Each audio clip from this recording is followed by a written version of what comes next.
get a good team, you pay for what you get. There's trade-offs, but you pay for what you get is the short of it. If you want a solicitor that will not lead you astray, you're gonna have to pay. Welcome to the Self Builders Podcast, the podcast that covers everything you need to know to get on the way to building your own house. We're brought to you by Mayflower Mortgage and Finance, the self-building finance specialist in the UK. Hello and welcome back to Self Builders Podcast, brought to you by Mayflower Mortgage and Finance, the podcast for anyone planning, funding or building on their own home. This episode, we've got Andy joining us, who has been on a podcast before. So he's a returning guest and is starting another project and has been doing a few projects in between as well. So someone who's done it, learned from it, and hopefully can give some sort of insights into what went right, what went wrong, and give some real sort of nuggets of gold that everyone else can sort of use on their journey. So Andy, welcome. Thank you for coming on again.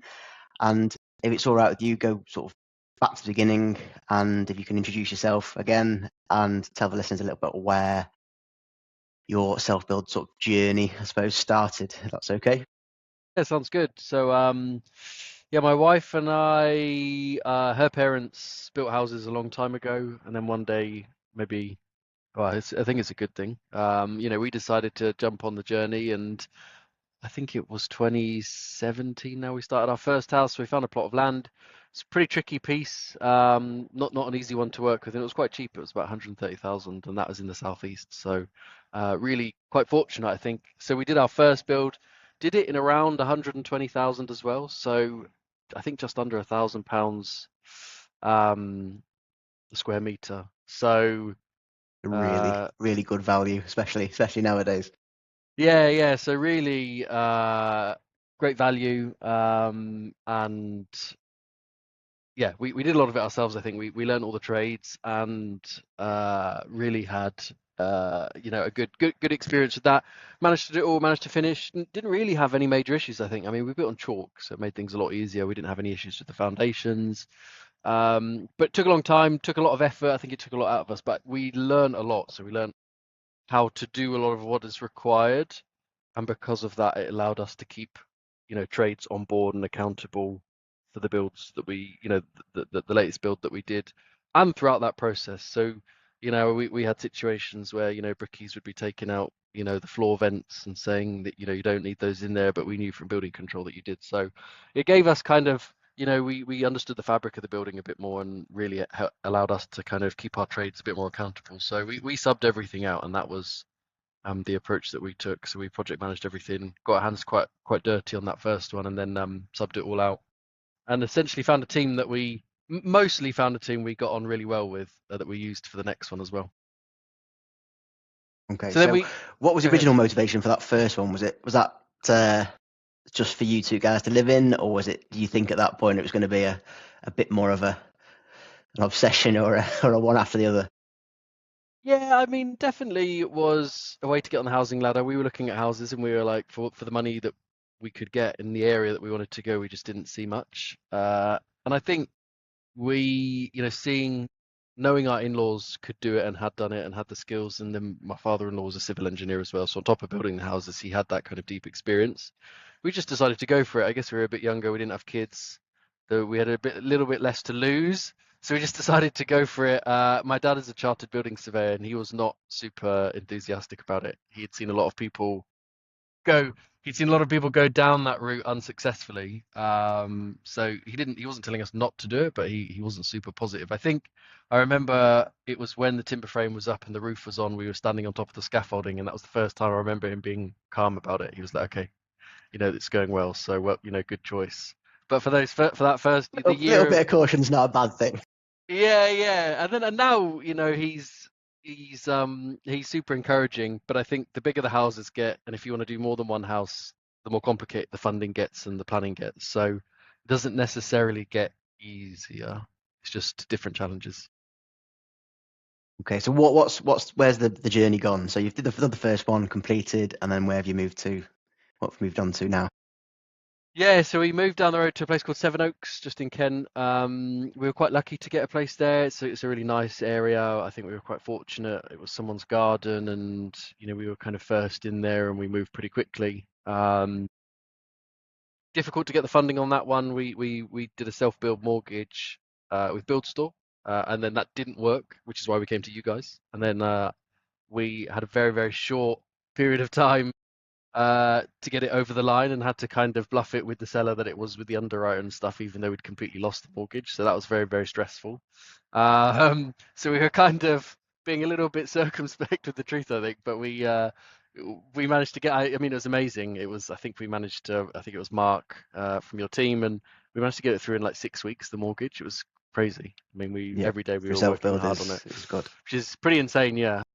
So we managed to get that one, and then it's you know, it was a much bigger house. It was a different challenge. You know, I think my wife and I, Charlotte, when we look back, we always think we kind of skipped a build. We went from a 100 square meter house to what was 250-ish, but it's a bit.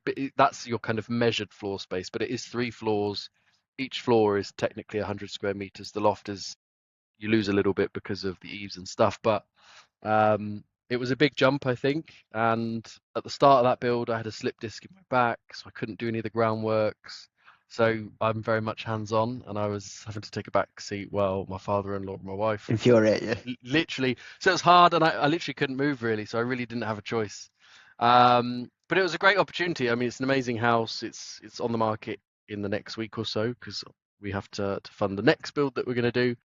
And we said we were going to stay in this one. It's an amazing location, but when an opportunity comes along, it's very difficult to say no. I think we were very excited about the second one. The third one, we are excited, but it's not like we're leaving something which is, not an amazing property. So yeah, different experience going into the third one, I think. Different, yeah. You're sort of moving along. So back to the second one you built then, to the larger house. So went down the same route. So sort of self-managed, subcontracted the works, or did you do anything slightly different, or what was the setup with you? Yeah, so it was pretty much the same approach. I think we were less hands-on. We didn't have the time. There was a period where I was working in London. Charlotte was pregnant and the build was going on. I mean, there were days where she was pregnant climbing up ladders, and even the trades were like, you need to not do that. But I was so busy that, I wasn't even around to see it. But it went well. We just did less. The plasterboarding, for example, it was just impossible for us to do that. We did it on the first one, and we had this guy that, was half my size and could carry about 3 plasterboard on his back in one go. It was literally insane.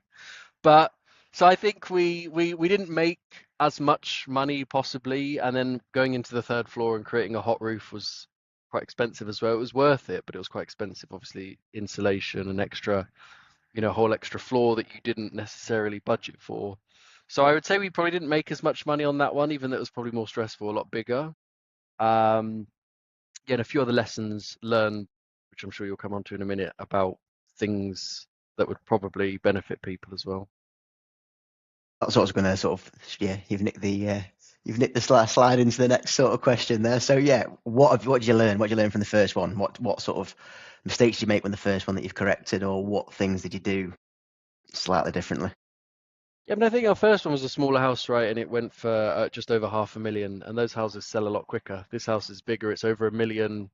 And when I think the advice is buy with the aim of selling, even if you don't plan to sell, because you can create the best house in the world, but if there's a couple of things that will hold you back, it's a lot harder to rectify those later down the line. So, for example, we have this big house. I think we have a good sized garden. It's bigger than our last one, but actually it's disproportionately small because the neighbor who sold us the land kept essentially half of the garden that they would have given us. And it's been on the market before, and a lot of feedback coming of, we want a bigger garden. Again, the garden itself is not necessarily small, just disproportionately small. And that was the feedback that was coming from people viewing the house. Yeah. So we had to go back to the seller and essentially pay them some money and make some compromises to get the garden. And we've got the garden, but it was a lot harder to do that. And I think we should have just negotiated a bit harder at the start and said, yeah, and I think we knew that at the start as well.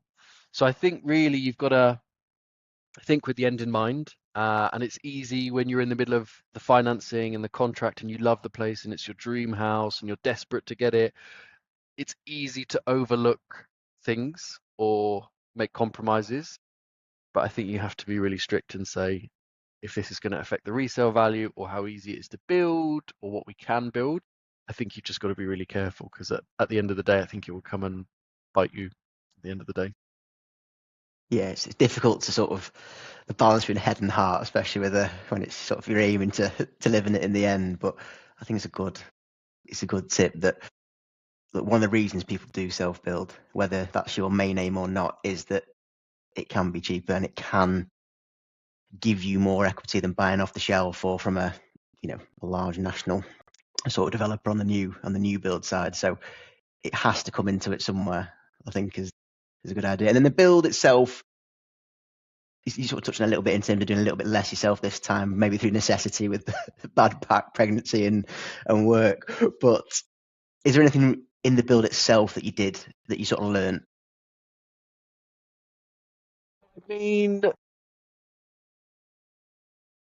building control, I think a bigger house, much more we learned about building control, fire escapes coming from the loft, having that fire escape, your fire doors, which was never an issue in the first house because we didn't have those floors.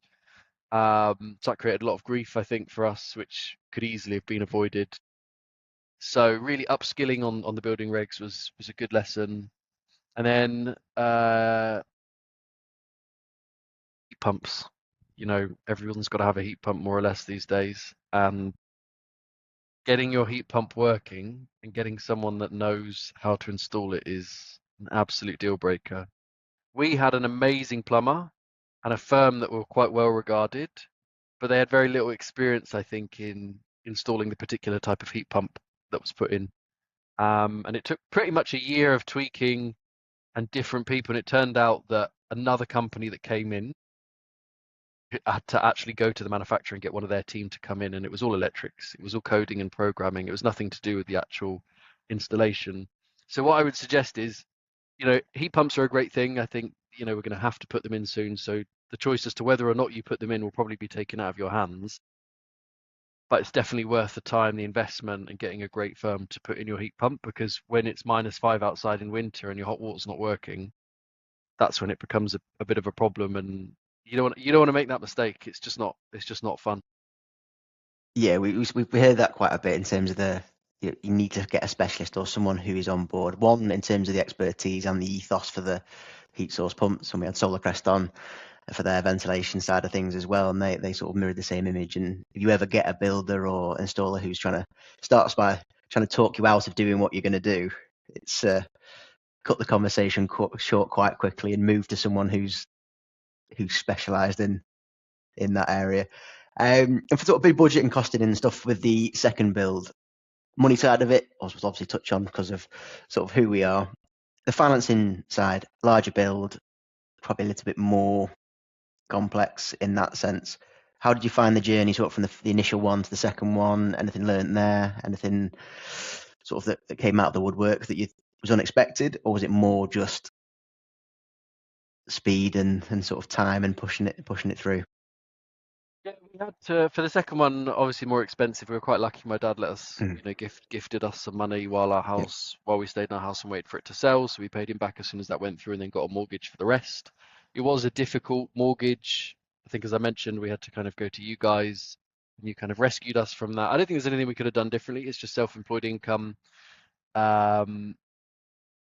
Is sometimes tricky when lenders look at it, but I think if you've got someone like you guys, like Mark, who have that experience to look beyond the black and white, that's what's essential. Because if you know your lenders, and I think we went with a lender that Mark knew well, if you know the lenders, you know what they're asking for, you don't want to spend months down the line and then they pull the plug, and that's what happened the first time around, and it was very, very difficult. On the one we're about No, to do, that's we use development finance, and that is a whole different ball game. yeah, Something I would advise against using if you can, wherever possible. And the short of it is, and then this applies to both, is make your cash available. So if you have to rent, if you're desperate to build a house and you know that you will be able to find some land, sell your house, go and rent somewhere, and have the cash available, and that will get rid of 90% of your funding problems.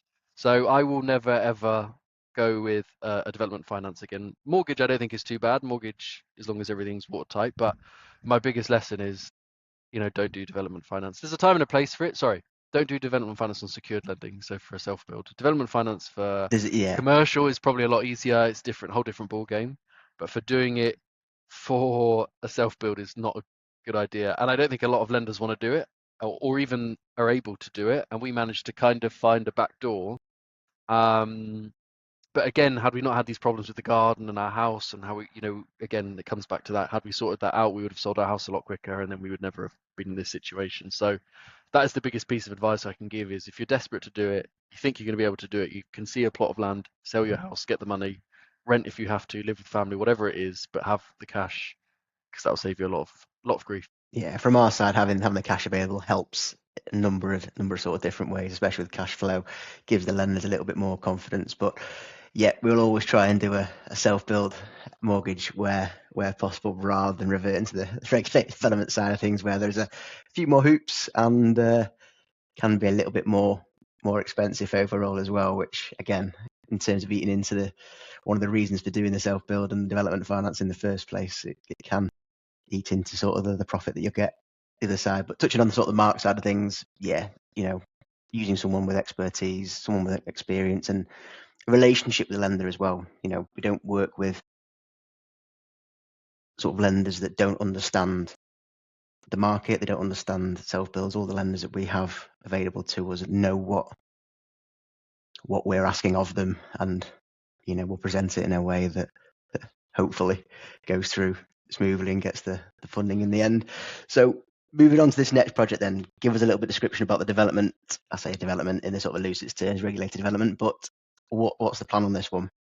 Yeah, so this one's trickier. So it was development finance, obviously super difficult, loads of charges on different properties. It's just a bigger beast. So we haven't started it yet. Once the house sells, we should be able to get mortgage, and then we'll be able to start it. The plan was to build 2 houses. We used a solicitor, I don't think, that was experienced enough, who didn't realize there was a covenant in the transfer or the TP1 that will, at the moment, is limiting us from building the second house. The challenge here is that it's not that she missed it, she just interpreted the covenant incorrectly. And if you went and spoke to the solicitor today, they would still say, no, you're absolutely fine. But if you take it to some other people, that they've pretty much confirmed that you can only build 1 house. So that was another piece of advice: is when you move beyond a small self-build, or even a small self-build, you will pay for what you get when it comes to your legal team, and you need someone that is thorough but helpful. There are solicitors that are thorough and negative, and even your own solicitor can be quite negative, like, this is not working, they're being difficult. What you really need is a solicitor that's thorough but also wants to work with you to help it get over the line, be positive. And if you have to pay for that, you have to pay on board with the project. The solicitor we used when development finance came in, she said, they have asked for so much. I've never seen all of this. It's going to take me all day. And it's like, that's not what you want to hear. That's not what you want to hear from your solicitor. No, that's not what you want to hear, no. You want to hear confidence. You want to say, look, I'll get this sorted. Don't worry, it's a priority for me. And that the solicitor was, by and large, the biggest issue we had. Not just ours, but the lenders as well. By and large, the biggest problem we had with the build. We actually got to a point where we had to use a specialist broker for it. We actually got to the point where the underwriter declined the finance after about 3 months. So they hadn't even given us an offer, which was quite rare. So they hadn't even given us an offer, spent 3 months of providing everything under the sun. We paid for valuations, so we'd shipped out thousands. But then the CEO of the specialist firm we used ended up going to the board of the lender, and the lender actually approved it. So they overrode the underwriter, which is quite rare, I think, and approved it. Yes, just a so bit. It was a crazy situation. But again, a lot of that would have been avoided if you'd had cash and then could do a mortgage. Like with you guys, it's so much more straightforward. And again, we didn't know that. It's only the 3rd time we've done it, and it's the first time we used development finance. But we've learned from it. That's it. And what are you building then? What is it? Is it how many bedrooms? What you've been building it out of? What's the plan? Yeah, so it'll be quite similar to the second one. I think we've been a little bit more choosy with the layout and some things that we've learned. It's a much bigger garden, which is part of the reason that we moved there, and the location's slightly different. But hopefully we can build the second one. We've got a bit of a plan. We need the seller's approval to take off the covenant, and he's got his money now, so it's a little bit difficult to get him to the table. And we've already got a buyer for the land. We've already had a pre-up saying they'll allow us to build 2 houses because it's only got planning for one. So there's a lot of things going for it, but there's still other things to fall into place, all which could have been avoidable. But it'll be a nice house. I think. Trying to think what will be different for this one. I think it will just look a bit more put together on the outside. I think it will have hopefully some nice features. The columns around around the doorway with your kind of overhang, just a bit more what it will be worth when it resells. What we don't want to do is build at the same house, style that we built for our first one, when this is a house that could be worth 1.5 million. So I think we've got an architect as well. That's one thing. We haven't used an architect for the first two, even though my wife's brother is an architect. Sometimes having family involved is not always the most straightforward thing, but we actually got an architect for this one. We interviewed architects. I think we interviewed like 10, and we found someone we really, really like, and she's just great. I mean, we did kind of a brief, and our brief is a bit random. It's not like, oh, come up with anything you want. It's like, no, we have to have this, we have to have this, we have to have this. And she came up with these set of plans, and we looked at them, and I was a bit like, oh, this is weird. And then I sat down and I spent about 5-10 minutes looking at it in more detail. And I was like, she's really understood what we've asked here. I said, she's really gone away and spent a lot of time thinking about what could I create here. And it was a really great experience using her. I mean, it's just taken that we did a lot of the plans ourselves, we did use my wife's brother-in-law, but it was just difficult. It was trying to find time, and people were doing it on top of their jobs, and you would get halfway into the build and make a tweak, but then they could, people were busy, and then so you had different sets of plans that different people were working off. To have one person that's managing the plans, that makes the changes that we need, it's just so much less stressful. And it's one of the things my dad said 7 years ago we should have done, and we said no because we didn't have the money, and we were learning. But 7 or 8 years later, here we are, and I think if you can find an architect that you work with, even though in theory we could do what she's doing, it would just take a long, long time. You can go out and you can do building rigs yourself. I think there are applications that give you templates for all of the different floor slab compositions you could use, and then you can just check the right one and put your details in. So you can do it yourself, but actually the responsibility to do that and the effort is, I think, when you're doing bigger projects, it's just not worth it. I think it goes back to, we start that recommendation as well, as use the professionals that know what they're doing, especially on the more complex and sort of larger projects. Is your dad on board with this one? Is he? Yeah, Dad was contributing to the financing of this one, and it was quite stressful. So he's on board, but I think he was surprised at how difficult development finance was. He had to jump through a few hoops to help us with it. So the building itself, he's on board with. You dragged him into it. There.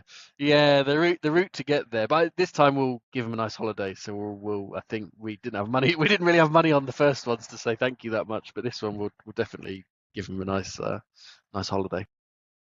And are you going to stay in this one, or are you going to go again?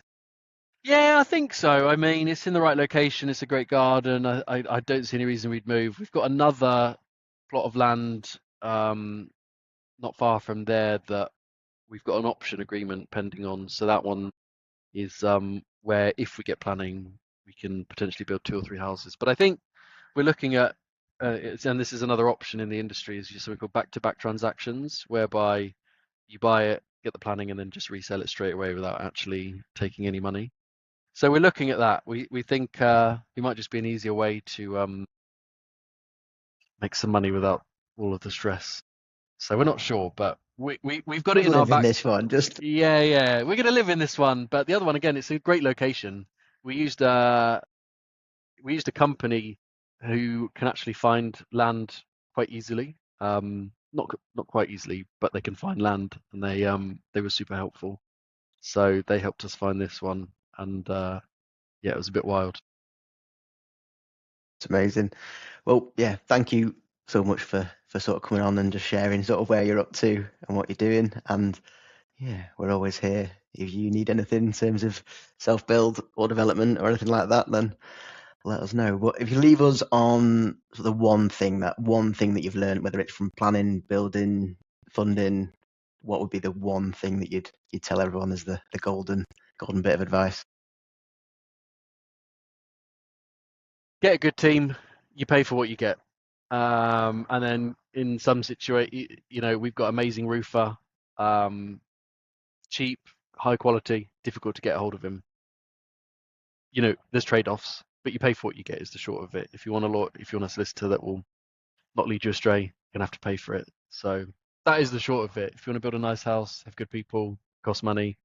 If you want to do a lot of it yourself, you can do that as well. But that is the short of it.